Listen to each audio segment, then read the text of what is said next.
मेरे कोहाट के लोगों, मैं आपका इस शानदार जलसे का दिल से आपका शुक्रिया अदा करता हूं।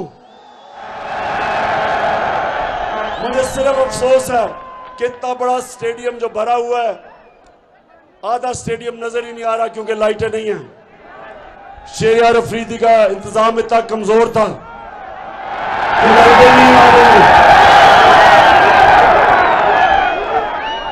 आगे से शेरियार अफरीदी किसी और को इसका इंतजाम देना। और ज़ियाउल्लाह बंगश आपको भी मुबारक देता हूं, शेरियार आपको भी, कि आपने आज इतना जबरदस्त जलसा किया लेकिन आधा अंधेरे में है। और मैं फिर से पख्तूनख्वा को एक मुबारक देना चाहता हूं कि लोटे तो सारी जगह से हुए लेकिन पख्तूनख्वा में सिर्फ एक लोटा निकला।